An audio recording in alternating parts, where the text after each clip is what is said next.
Frank Zappa? I think it was a festival. I do, yes. I know the very thing. I've just come up on the. Someone got a terrible recording of it, which of course it has to be. It was in a.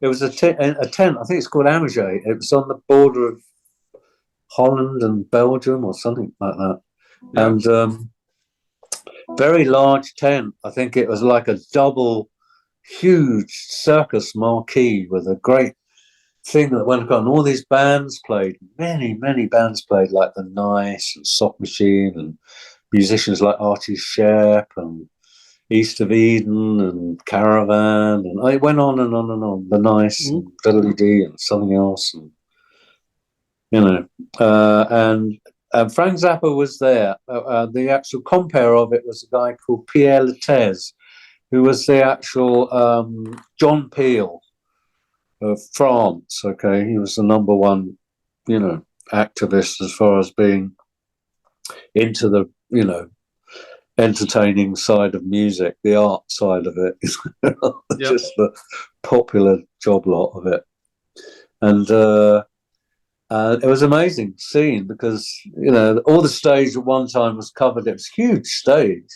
I mean, I think it was nearly, I don't know how many thousand people. It must have been nearly 5,000 or 4,000. There's a lot of people. I think 5,000 people in this place, and I think Gong did their first gig there, which is a 15-piece band, and I've got actually a program of it somewhere, unless someone's nicked it. I'm sure that I've got the program of it, right?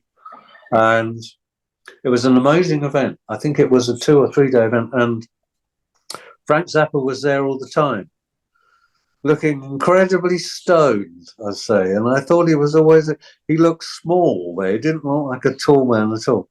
And he was always on the side of the stage, and he asked everybody, look, I would really like to play with you. Every band he asked. And most bands said yes. We said yes. And I think there's about nearly a 10-minute tape of us playing. We played the title track of our second album. It's a thing that goes, do you think you are? Do which is like a 7-figure, like 1, 2, 3, 4, 5, 6, 7, 1, 2, 3,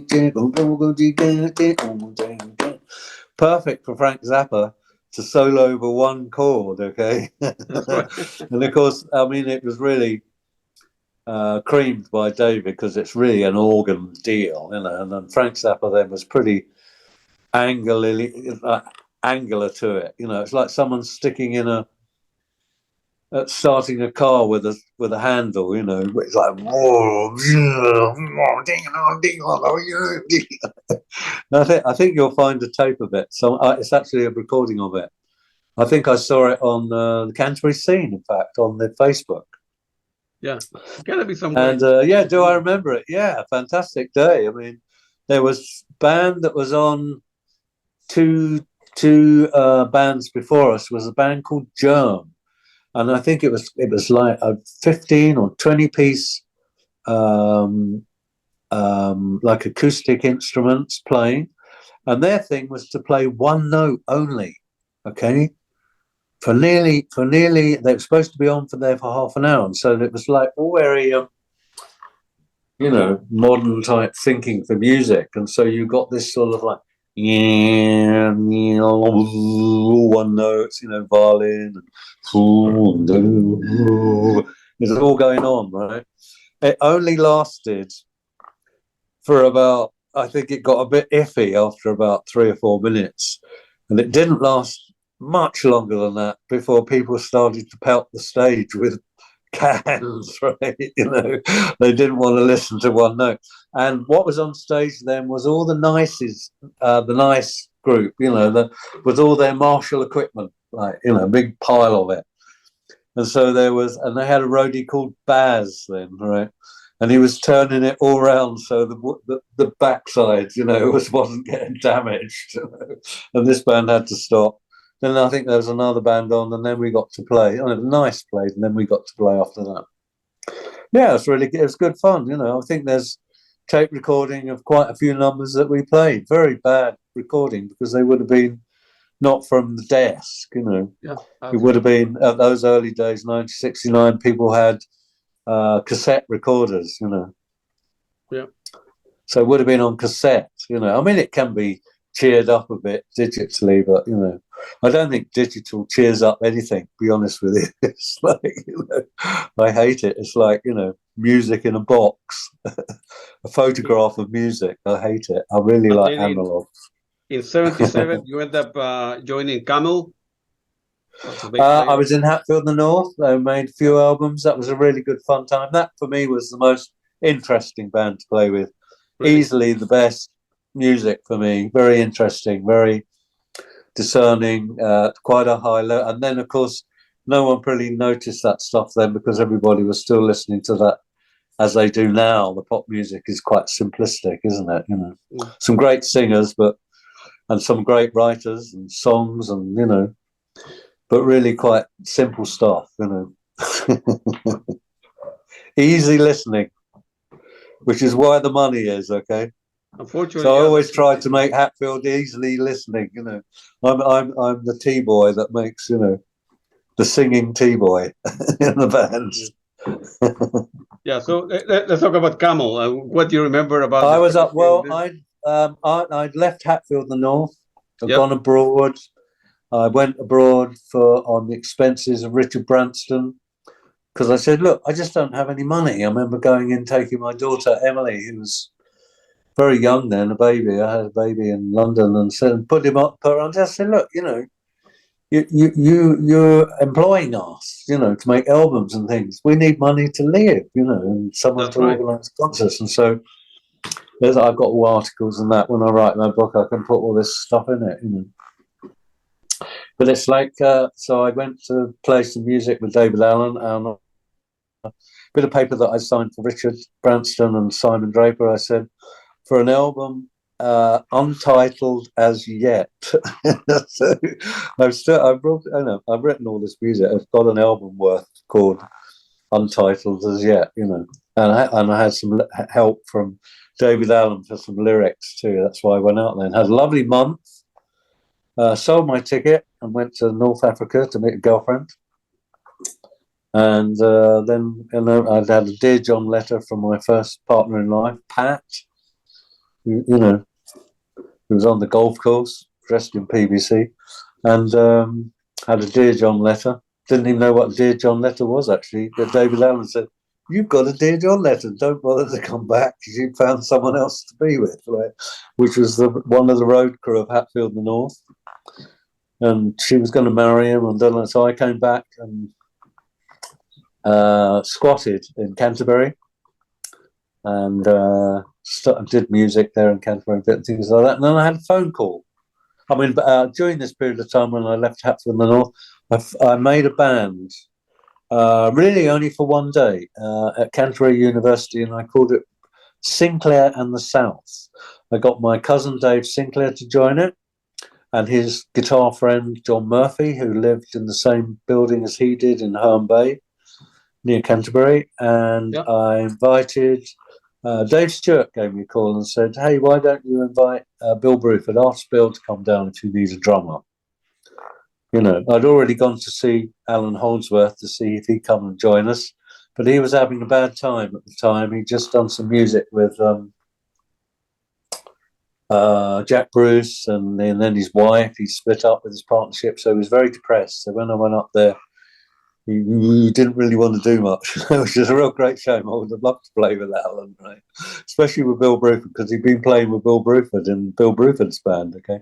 So Dave Stewart called me and said, why don't you ask Bill to come down and play drums? Which he did. Came down in his blue Mustang with white wall tires and his drum kit in the back. And there's a tape of it, which I think my cousin's got. And so we made you know, it never come out as an album, which I think it will do now, because I think Dave Sinclair's son has got hold of it and they'd like to bring it out. So I hope they do. Bill Bruford, okay. And then I got a call from a Canterbury man who was a road manager for Camel. Yeah. And he said, we'd like you face this way too. Okay. Oh, you've got to do this video. Okay.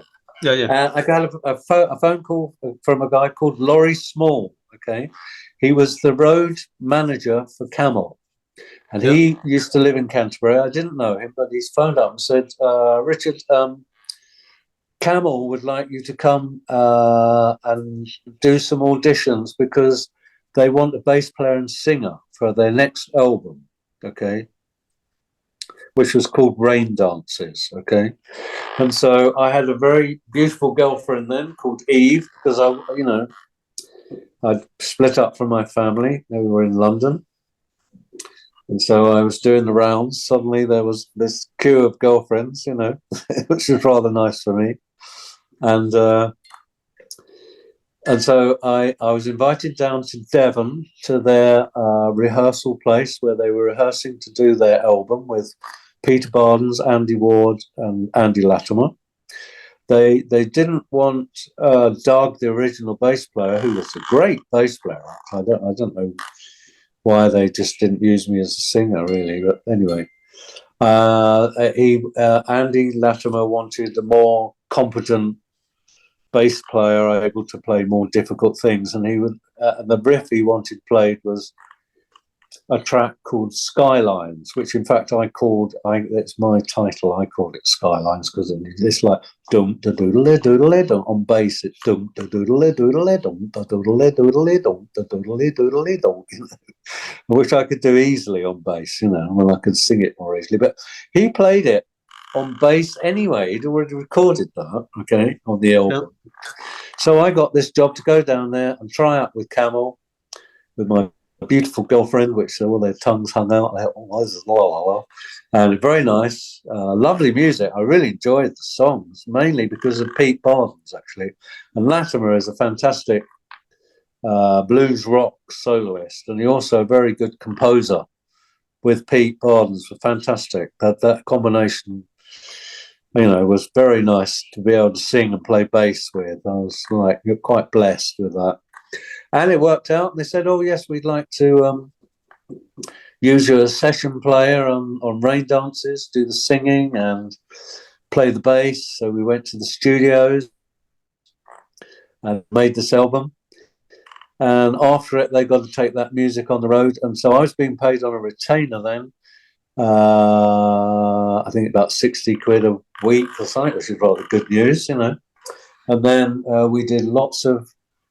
Before we actually did the album, we did a whole bunch, weeks of rehearsal and writing the music. And then we went out, and then we went to the studio and spent many weeks in the studios organising Rain Dances, which was really good fun to do.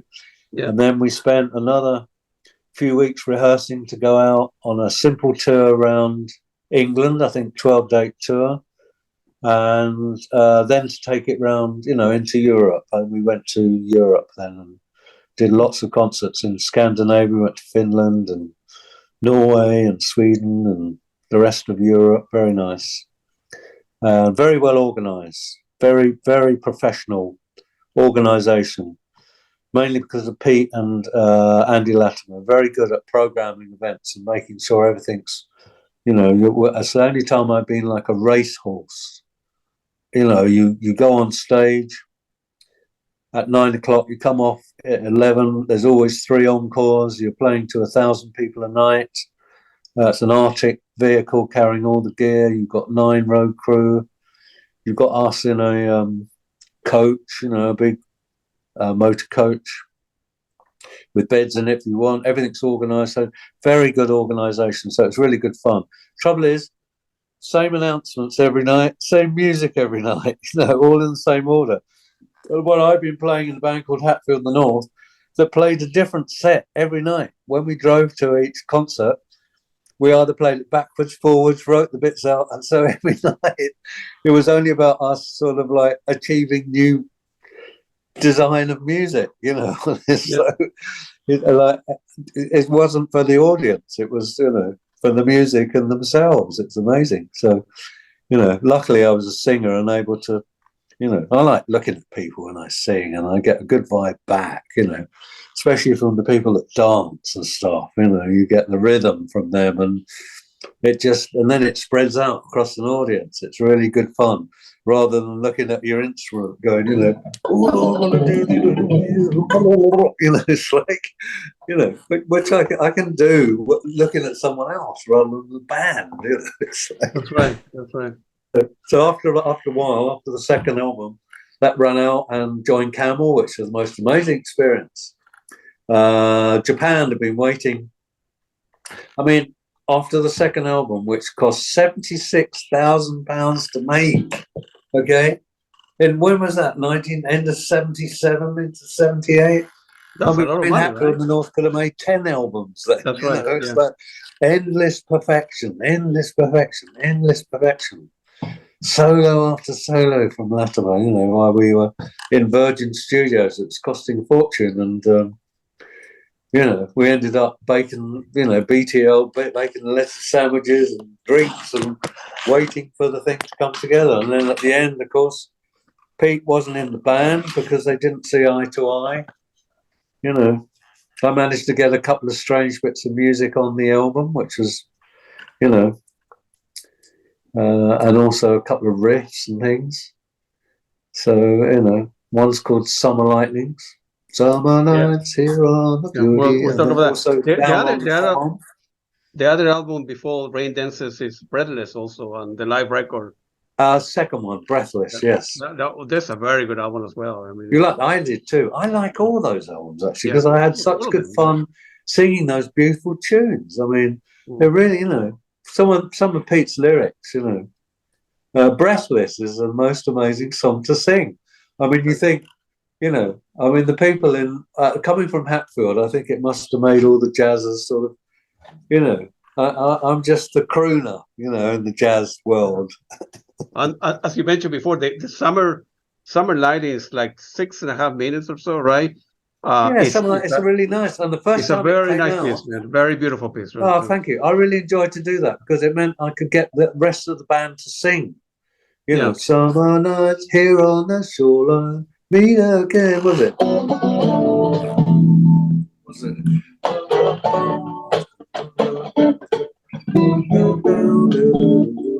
Yeah, another tune, a bit like it, Yeah. What's it? Here's that pretty once again. Yeah. I mean, I can't remember our own tunes, but and it's got the end, hasn't it? Yeah.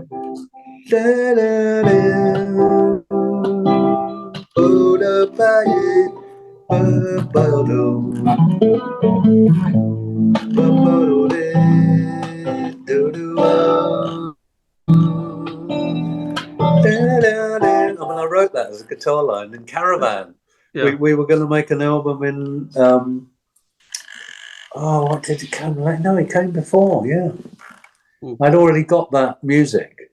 And then eventually it got recorded by Caravan, but the album never came together on that, okay? Really? I was reforming Caravan, I think in I can't remember which day it was, but we reformed Caravan and played that. And then eventually it came out on the Camel album as a rock version. Andy put on the beginning, gang, gang, gang,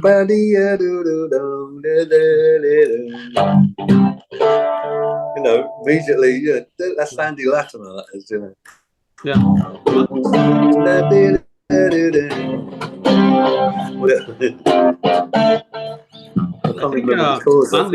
I think Andy Latimer, he's very structured and very very tight on structures, and he's now got a very good bass player and singer. Perfectionist. He's got a very good band now. Very good. Yeah. So that's really what it takes many time to make the album, and with the same money that Camel put an album, other band could do 3 albums. He's like Robert Fripp from Kid Cream. So he's very perfectionist. Yeah. I find it a bit stagnant, actually. Sorry, I mean, I love his music and all the rest, but not after Peter. It doesn't come anywhere near the quality of those two working together. For me, that is, okay? Yeah. Yes, there's a lot of people. I mean, he's got such a great rock sound. He's a really strong out there, happening. But I find it all a bit the same, the same. It's when you have writers together on their first album is the most interesting time that they play together. And because everybody's identity is equal, you're all on the front line, right? And all listening to each other so closely, it can have more credibility for design and creativity, right? Rather than the same thing over and over again, which is why I like jazz players, only the best, right? My favorite drummer is obviously Jack DeJohnette and many others that play jazz really well, you know, really good. I mean, Jack DeJohnette is obviously one of my favorites, and many others like who've actually left the planet, like Tony Williams. Yeah. That was the first time I heard jazz, actually. It was on the back of a 1.75 per whatever it is, reel-to-reel, little tiny reels that Hugh Hopper had given to me with music of Chuck Berry and Mose Allison and things like that. And on the other side, it was in 1963 when Eric Dolphy, most amazing, for me, that's how I couldn't believe how I listened to that tape, Out to Lunch, for 2 years, listening to it, thinking, wow, counting the timings and just hearing how they played music together, right? Not all preordained, preset, dilly-dee, ba-da-ba.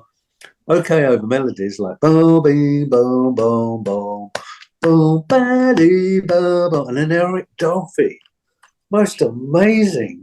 He's like something from a zoo, right? And it's amazing. And for me, all the best, you know, I go outside my garden. I live quite a long way away from the town, right, and live in the countryside. I'm surrounded by nature, and so I only have a Eddie Roll stereo tape. I'm going to go outside next spring. It's a bit chill. I mean, when there's sunny days down here, you were saying how the weather was here in South Italy. It's usually great. It's been fantastic this year, right? The hottest summer I've ever known started in June. We had the most amazing, and before then we'd had lots of rain and beautiful spring. We had the most amazing harvest, you know, nuts and fruit.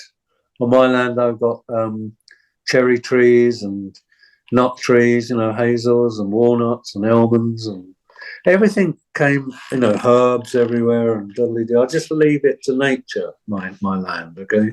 Yes, I trim trees and things like that. But this year in Italy, down south, we had fantastic weather, very, very good weather. And we had lots of rain too, whereas most of Italy didn't get this amount of rain, right?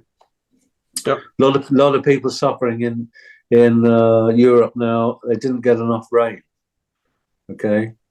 And now they're not getting enough gas to heat their homes. You know? It's like, one thing or another. There's a big change, everybody. Come on. Yeah. Get on the case. Learn how to look after yourselves. Yeah. Did you enjoy the Caravan reunion after that in the 1990? Yeah, we organised it. Dave Sinclair got a call. We 1990. Yeah, Central TV. Yep. Bedrock series out at 2:00 in the morning. First of all, they made CDs, and it's all up on the YouTube anyway. Yeah, well worth watching. I played that program twice with Hatfield in the North and with Caravan, and was asked to go back to the studio. I had the most amazing time because it was me that was asked to go back to try and, you know, complete the mixes where things had not worked and all that stuff, you know. So yeah,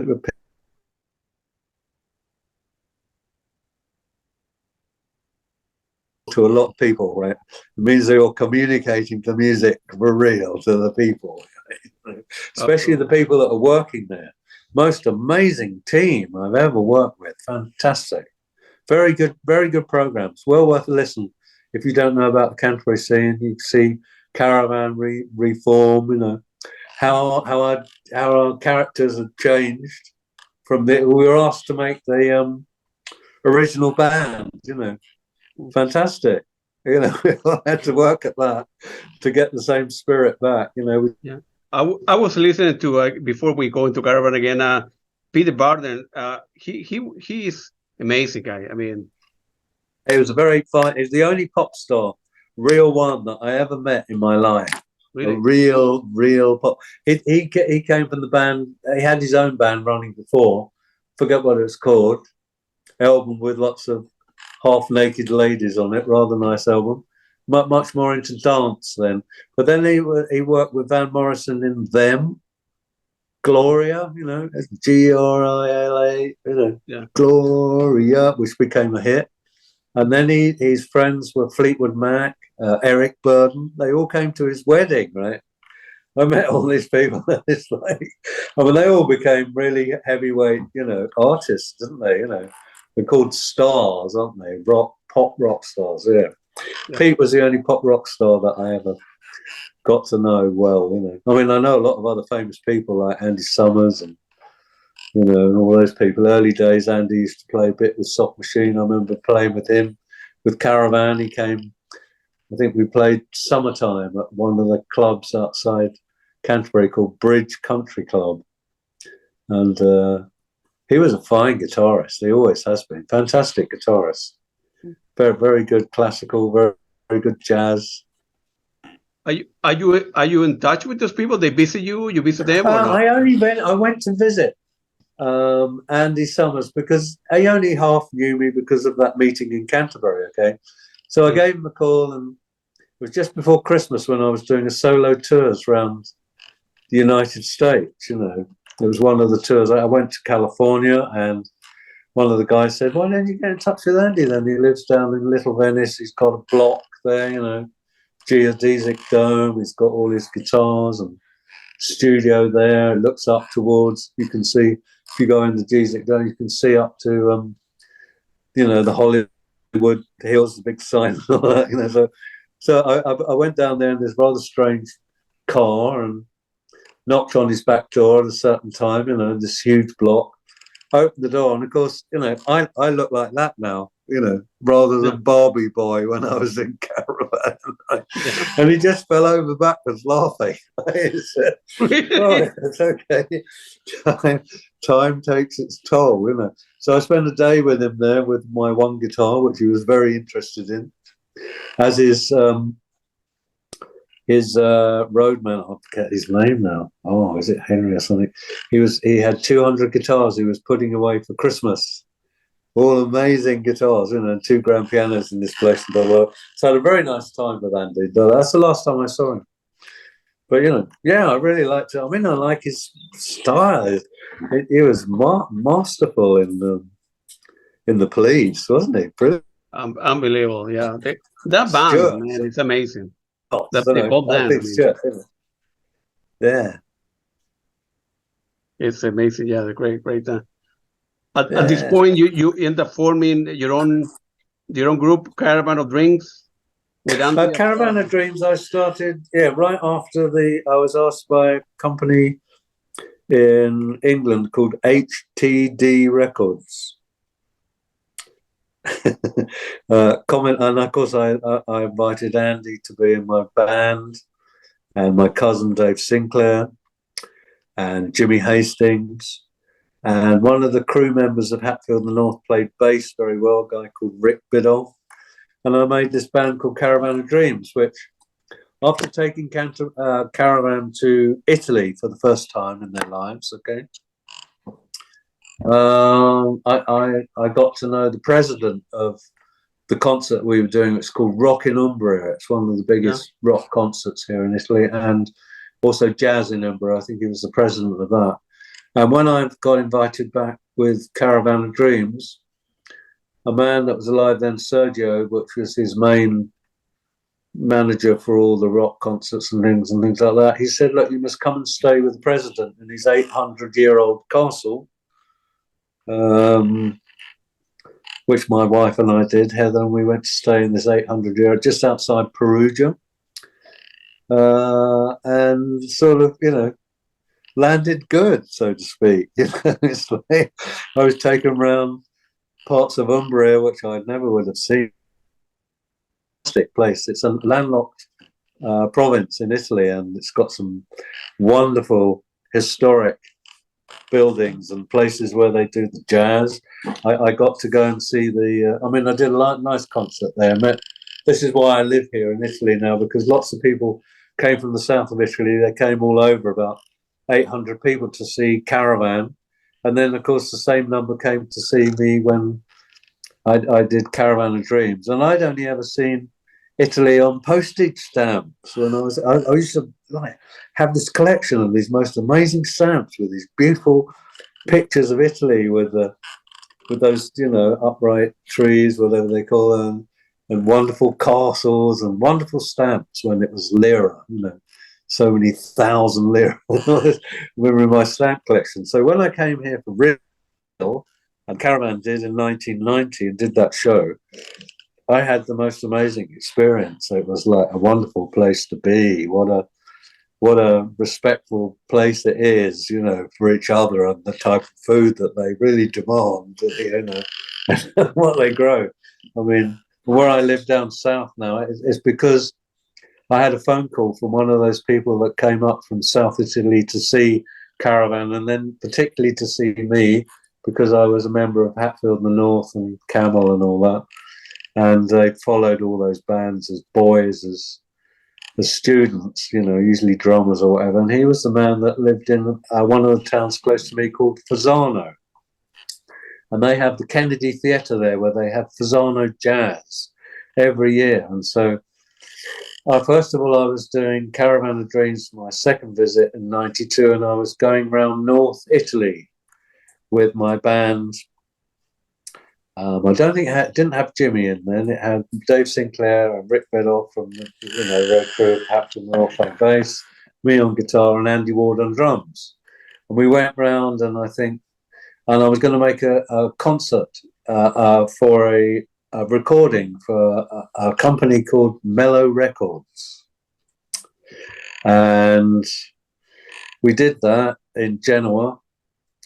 The gig before that was in Venice, where you weren't supposed to play ball or nothing drives in Venice. And of course, Andy Ward played football and missed the ball with his left foot and kicked a drain pipe and broke his big toe the day before we were going to do some recording of this album, right?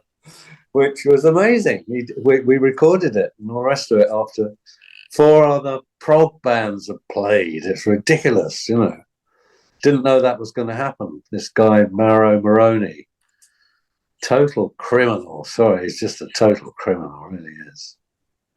And so we made this album, and Andy with a broken foot, broken toe, so his hi-hat wasn't working too well, which was rather good, actually. He sort of emptied it out a bit. It's sort of great recording. It's for sale now. You can buy it from me or buy it from a Japanese company or buy it from Amazon. It's called An Evening of Magic, Richard Sinclair's Caravan of Dreams. And the question was then, what happened with Caravan of Dreams in Italy? Well, I was invited. This guy called Domenico De Mola, who was the main managing director of the jazz music in Fano in the Kennedy Theatre, Fano Jazz, said, Richard, come down. We want you to come down. We know you finished and got rid of the band. The band's back to England. You're there with your wife. You're having a holiday now for a few days in northern Italy. Come to Fano. I said, that's an awful long way to go. I mean, is it for a concert and money? He said, in the Italian way, he said, Richard, don't worry about the money. Just come. Okay. And what he meant was, there is no money. Just come and we leave.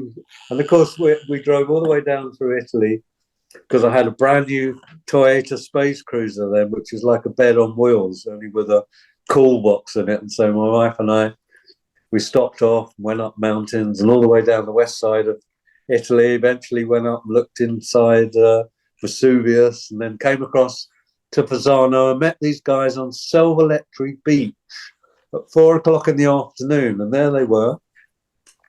We were taken. I thought we were just going to stay in a holiday home on the beach. No, they took me to a masseria, a very ancient building, with its own farmland, with 2,000-year-old olive trees, and a beautiful place. And they captured us for 2 months. and I wasn't allowed to. I met all these musicians that were fans of mine, you know, some of them very famous in Italy now. This was in '92, okay? We had a singer from one of the very famous bands in Italy is called Negramaro. And this man was a total fan of mine then. He lived in a town called Lecce. And I remember meeting, and they bought all this equipment where I was staying. And we played music. I did a party there. I got to see this whole area.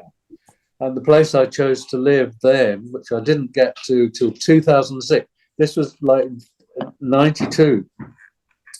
And I knew where I wanted to live, but I'd moved in with my partner in life and in the old mayor's house in Canterbury, where we rehearsed Caravan. In fact, when we persuaded Pye to join and come and do the old band for the TV show, because he wasn't playing music then. Caravan was off the road then.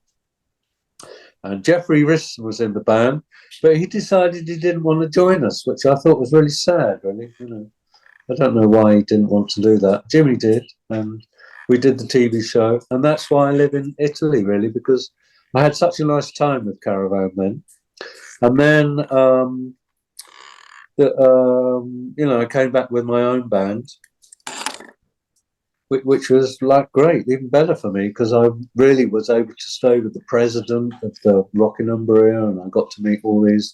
I met a millionairess there that had this most amazing.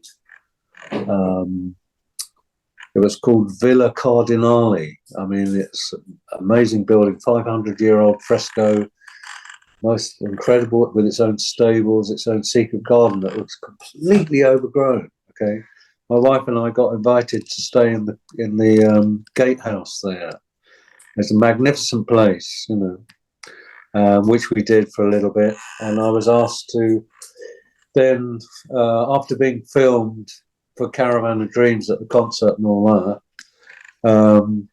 I mean, Perugia is the most amazing town. It's 3 towns on its shot. There's the main town, then there's an underneath town, and then another one underneath it. It's the most incredible place to visit. All the different religions are inside the wall.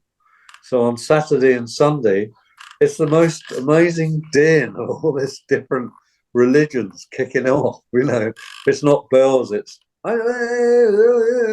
so all the religions inside. So I got to, you know, take part with it in a big way, really. It's very nice for me. Blessed again, you know. Blessed again, sing a few songs, and everybody likes what you do, so you get invited to all the best restaurants and all you know, going around Perugia. It's amazing to get to the top. It goes around like this. Of course, in the president's car or a millionaire's car, you just go zoop, straight to the top. You know, it's very much like that in Italy. It's who you know. Okay, really, yeah, very much so. Very, very much so. Yeah, in 2000. In 2000, you rejoined again, reformed band Hatfield and the North.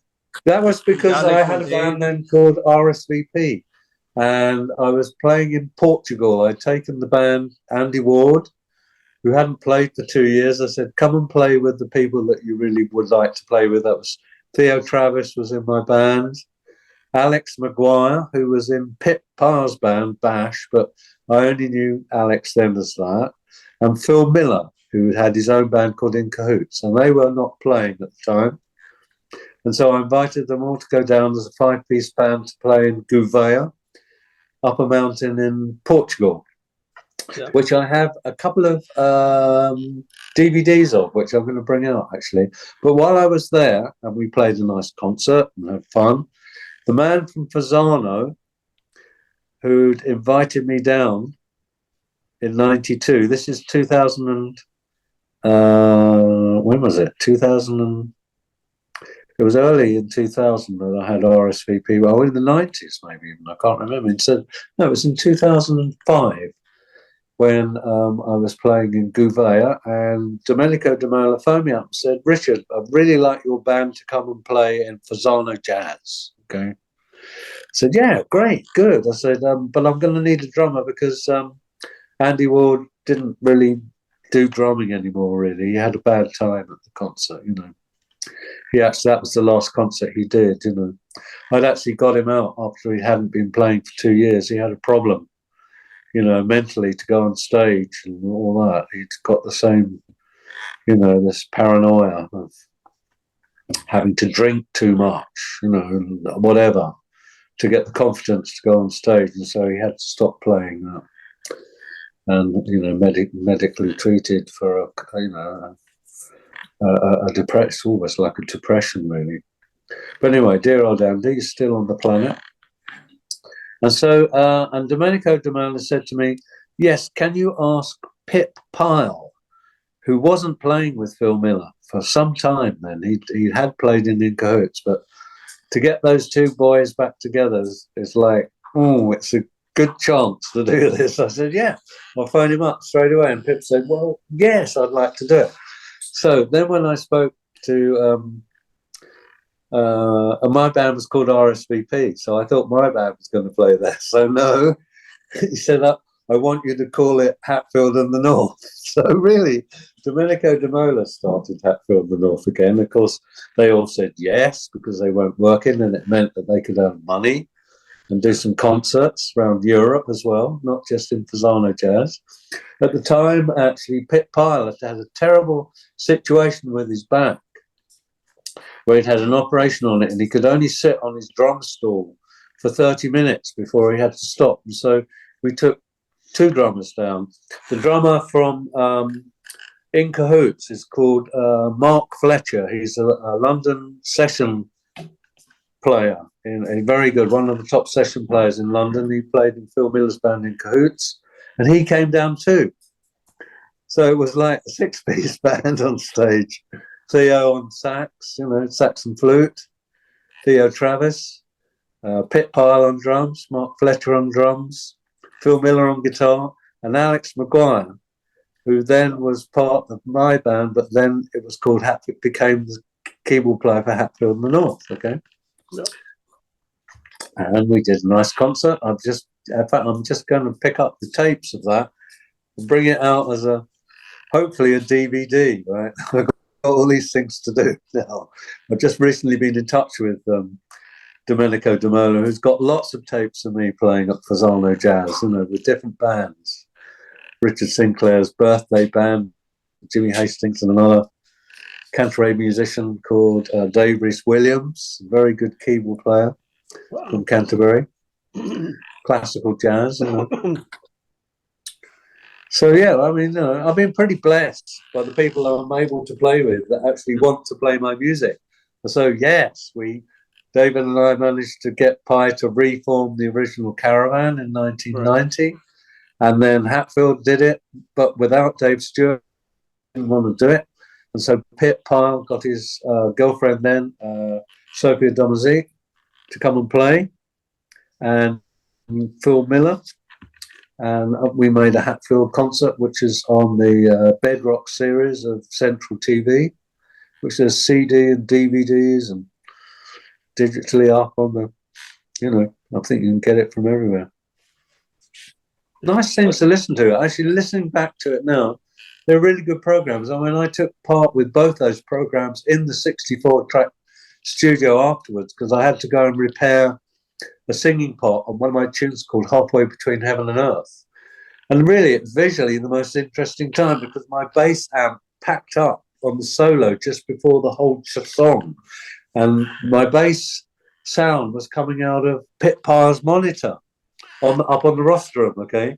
And he also had his announcement mic there. I thought, okay, I've got to do something about this. I've got to be near my bass. I've got to sing. I'm just going to go up and go behind Pip. Everybody wondered what I was doing. And if you look at the video very carefully, you see two cameras collide in each other nearly, you know. There's a camera. They had to, this amazing team. They got it sorted straight away.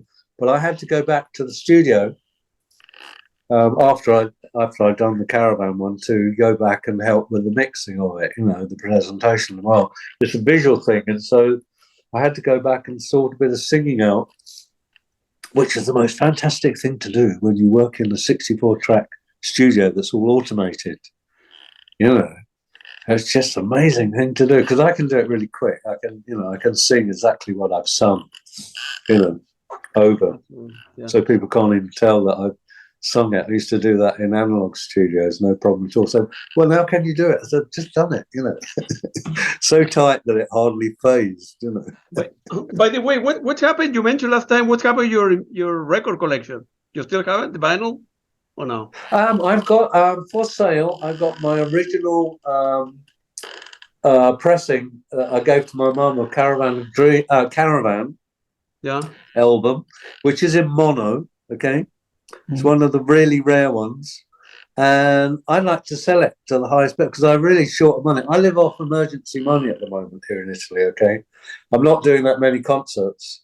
I get a little bit of money to do session work, but it's mainly, you know, I get 560 euros per month because I'm out of work and I've signed on, my tax code is here and all the rest of it. So apparently I'm owed a pension. And because I'm not ready to get the pension because there's all this thing about Brexit and God knows what else, I'm allowed emergency money, I think up till January. And so I live on a very small amount of money. And only just this year have I done 2 concerts, which meant I could buy this iPhone, okay? I mean, yes, Caravan had just brought out a box set, and I did get a couple of grand to sign photographs, okay? And now I get a little bit of money from Pye's wife, Kathy, who organised the royalties for actually the royalty for the visual and the albums that I'm on, right? Okay, which is only a small amount of money, but you know, it's a help. You know, it's better than a kick up the arse. And I don't get any money. I mean, Really? Hatfield in the North has been going by Esoteric Records, Mark Powell. It's like all the albums that came out with Caravan. No one said hello. Not even the guy that Stephen Wilson or something. He does sing Land of Growing Pink. He's never said hello to me ever. This is from Porcupine Tree. I mean, I just don't get. I think they're either nervous of me. So I have no idea. I don't get contacted or royalties of any of that. Yeah. And they've remixed it and done it digital, which for me is absolutely horrendous. And they've picked my voice out from one of the albums. I mean, they re-release it every year, right? And it's just like someone else takes control of the mixing and God knows whether they make it digital. It completely destroys any magic, you know. Why don't you contact Stephen Wilson management? Why don't I have no idea where he is or what he is. I think he works with Pye. I think he works with. I mean, why don't I? Well, why doesn't he contact me? Well, why would I want to contact him anyway? Yeah, well, you know, right for. I don't think he's going to employ me. You know, I certainly can't afford to employ him. I think he seems okay. You know. Well, you know, I'd rather listen to Nat King Cole though. I'm a choir boy, me. You know, come on. I just about get to hear. I mean, my favourite singer, and it wasn't until the Live Aid happens was Freddie Mercury. Amazing voice, right? Wow, the best for me. It's just completely sorted. You know, I really like their songs and the whole, especially when you hear them all going radio. It's like everybody, and the way he walked on stage there. I mean, before then, I didn't used to listen to Queen or anybody. I only ever listened to the people I work with. Okay, people say, "Well, don't you know?" I never listened to Genesis, and I was asked to do a tribute track on Supper's Ready, an album that was organised from America. Yeah. And I don't know any Genesis music. I mean, you know, everybody else says, "Oh, yeah." No, because I don't listen to it, right? I mean, I listen to the people I'm working with or myself. I don't have time. I listen to jazz music. I listen to John McLaughlin, John Scofield, Pat Metheny, Eberhard Weber, you know.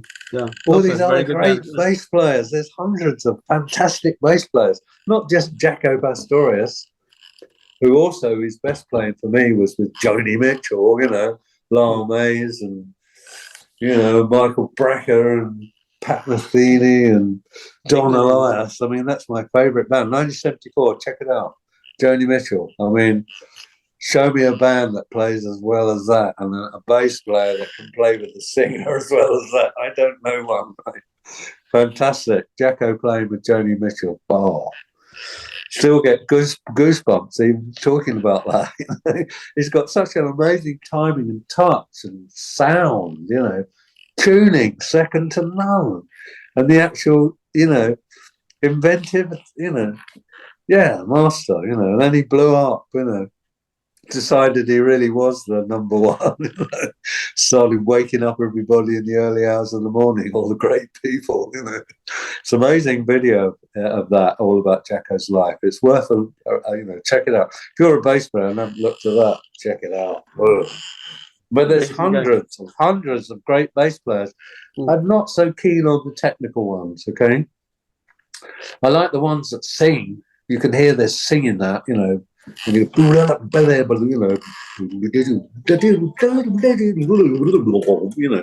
mean, I can play that, but they do it as the true meaning of the Pythagoras deal of music, which we're all into.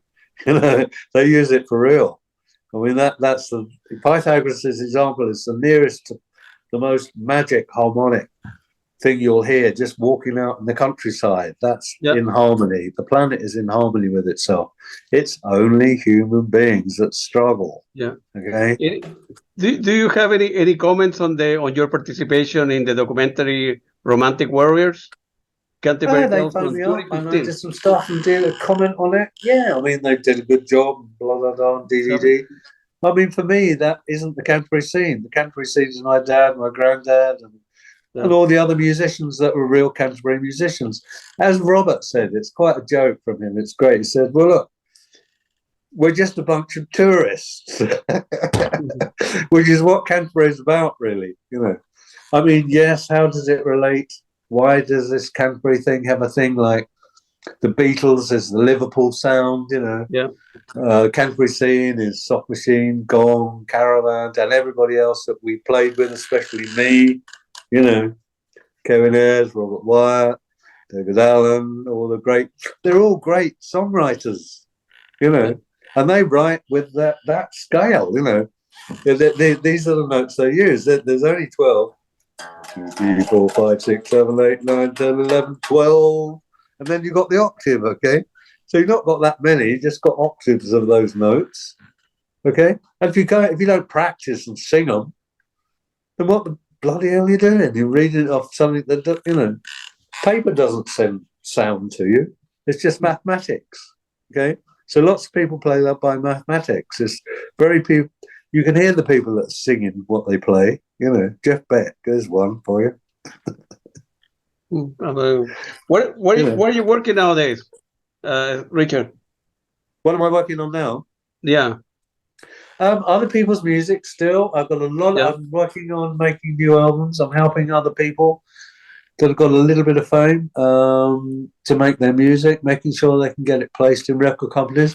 Many record companies saying, hey, we'd like some of your past history. All my music in the 90s, I played with many bands, musicians from the Canterbury scene, from Soft Machine or Gong or my own band or Caravan or Camel, or I had drummers and musicians from all those bands. And I made 2 bands in the 90s, one called Caravan of Dreams, Richard Sinclair's Caravan of Dreams, and one called RSVP. Yeah, Rendezvous Civil Play, and they got some really great musicians on RSVP. You've got Tony Coe, who's a Canterbury musician, clarinet player, second to none. Right, he's an old man now, and I'm not sure he's still playing. Jimmy, I think, is still playing, but they're much older than me, those guys, right? But they always wanted to play my music, which is lovely for me. I'm blessed. Okay, my father used to play with Tony Coe's father in Canterbury, so I'm very linked to that side of the Canterbury scene, okay? Yes, I suppose I'm the one that's cross-referenced most of the people into Canterbury scene. In 1990, my wife was going on to saying, look, you're part of this Canterbury scene. And of course, they'd already been chosen that by the media system, okay? The magazine writers. First one, Al Clark, he came down to Canterbury in 1968 or 9, and Soft Machine were in Canterbury then. And so it was written about that Soft Machine were in Canterbury. Of course they were. boys together at school and God knows what else. And so that's the Canterbury scene, and it's spread out. And it's gone right the way around the world now, it's a Canterbury scene. Every band I've played in gets sort of like linked partially into the Canterbury scene. The only thing I think that links us all is this 12-note, are different from each other. Harmony would be better if it was 4/3/2, but it's not, it's 4/40, which means it's a bit more aggressive, apparently. Chosen just after the Second World War, so we'd keep fighting each other. Seems to be proved right, doesn't it? We're still fighting each other about what music we like, and where we want to play it, and how we want to play it, and what volume we want to play it in, how many chords we want to play, and everybody wants soul or bossa nova or God knows what else the media have decided to call it. Me, I have fun with all. I don't have a problem with it, Where our listeners can buy your music, Richard? Well, you'll eventually be able to buy it from me. There's a Japanese company called June Division in Japan. Yeah. I think that's out everywhere. You can buy it. You can get it for free on YouTube. Just listen to it. Richard Sinclair. Go for Richard Sinclair, Caravan of Dreams. That's all up there. There's everything. Totally. Blah, blah, blah. Or if you want to buy it directly from me, you can write to me at Richard Sinclair or Richard Stephen Sinclair. At gmail.com, or you can join me on Facebook. I mean, 9,000 people have done it, and so I think they're waiting. Everybody's waiting for the solo album. Well, there's quite a few on the way. I've got to put, there's a company called Ultravibe in Japan that would like, I think, as many as 30 live albums. I've got DVDs of it, I've got videos of it, I've got sound, I've got reel-to-reel of it, I've got LED, most of it from audience point of view, or not many, some of them are from the desk, some of the prog concerts I did with Hatfield in the North, I've got those too, they can come out. Where you have there's it? a lot of albums, so I need where you have it? In that location? Sorry? Where you have those tapes? Down there where you live? All here. There's big piles of them all over the place here. My wife's gone to live in England because of it. I think she's escaped. After COVID, she got pretty chewed off with it here because we're in the countryside and I didn't have transport to get in and out, and she didn't really want to go after the terrible. She broke her arm very badly and got treated very badly here in Martina Franca in the hospital during the COVID thing. So I couldn't be with her, to help her. It's awful. And she's back in England now, with her brother. She looks after her brother who's tetraplegic, Melvin Kinnear, and he lives in London and has been tetraplegic for the whole of his life since the age of 16. So he's now 60 plus years old, and Heather was a state registered nurse for 11 years. She's gone there to look after him.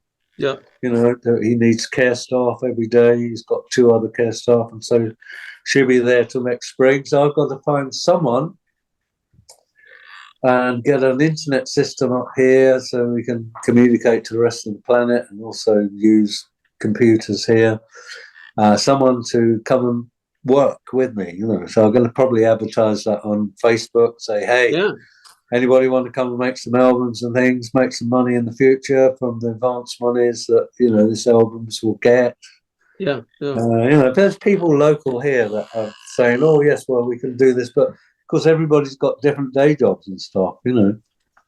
I mean, I can hear, I go to studios and say what I want to hear, where to edit and all the rest of it, but I'm not hands-on, Sure. I mean, I can't even use this iPhone properly, as you know. So it's like, and I love to work with everybody. I mean, if anybody wants to come and be on touch with me, I'm in touch with people in Chile, as I told you, musicians and radio presenters, and I think they're all amazed how I am because, I mean, this is me. I'm only a choir boy from Canterbury that's been blessed.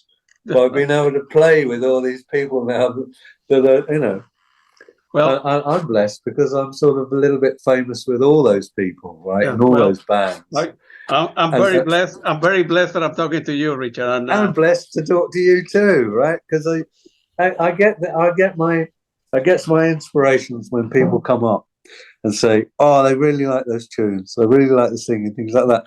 I mean, that's why I do it, because I like to be able to, you know.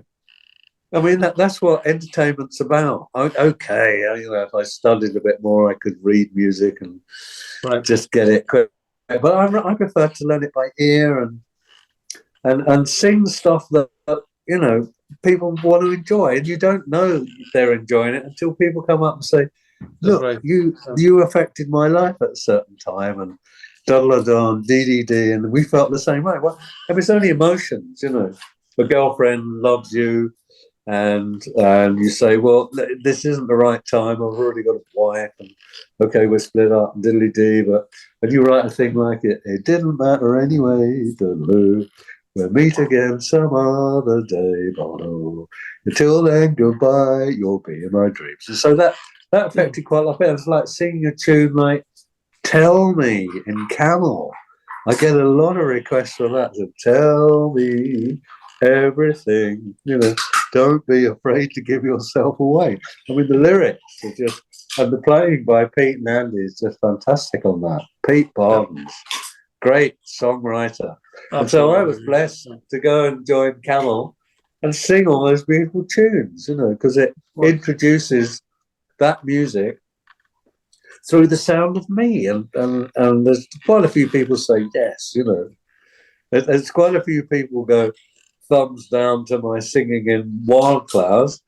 Why ever did you sing like that? Because I'm a choir boy, right? I'm a choir boy still now. I'm not really a rock singer. So I'm thinking, you know, the more I talk, the more voice goes like that, you know. I mean, when in London, when Hatfield and the North formed, their soulmate and friend for life since birth, Phil Miller and Pip Pye, was Angela Favor, right? He was, first of all, the sound engineer and minder for Soft Machine, and then Jeff Beck, okay, and then a few other bands and stuff, and then he was Robert Plant's minder and sound engineer for the whole of the band, right? And so, you know, we live in with this guy, and so all these stories. And Hatfield were like gladiators too on the road. I mean, I was like a choir boy with three, you know, two anyway, gladiators, you know, Piff and Phil. They're really on the case for the music, and if the audience don't like it, well, tough luck, you know. It's like so it's quite a hard job for me to sort of, you know, keep that spirit of entertainment going when it's quite difficult music to play with Hatfield. Yeah. And then when Robert Plant's son died, unfortunately, in America, he's 5 years old, Robert, Led Zeppelin came off the road for a year, and so Benj was back in the apartment where we all lived together. That was Pip and me and my wife, Pip's wife, and Benj in the front room, a big apartment in London, and so on South Circular in London. We asked Benj to be, you know, he was always there for a road crew and a sound engineer and a minder for us, right? But at the same sort of level as Led Zeppelin. So it was quite an amazing experience with Ben, you know.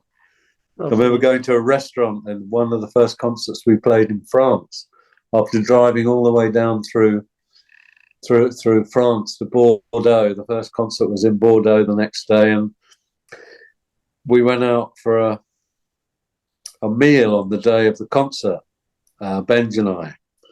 And the guy that took us half a kilometre away, whatever it was, to the restaurant, disappeared because Benj was like making him go fast. And this Dojo said, "Come on, we got only an hour to eat food, and then we got to be back." And of course, the guy gave up on us and left us at the restaurant. So, you know, we had a nice meal, you know, and then we got to walk back. No chance for Ben. Even before, as we walked out the restaurant, he just grabbed hold of me and stuck me on his shoulders, right? And ran with me holding my crown jewels carefully. He ran all the way to the concert, down through the audience. You know, it's like half a kilometre. It's quite a way, you know.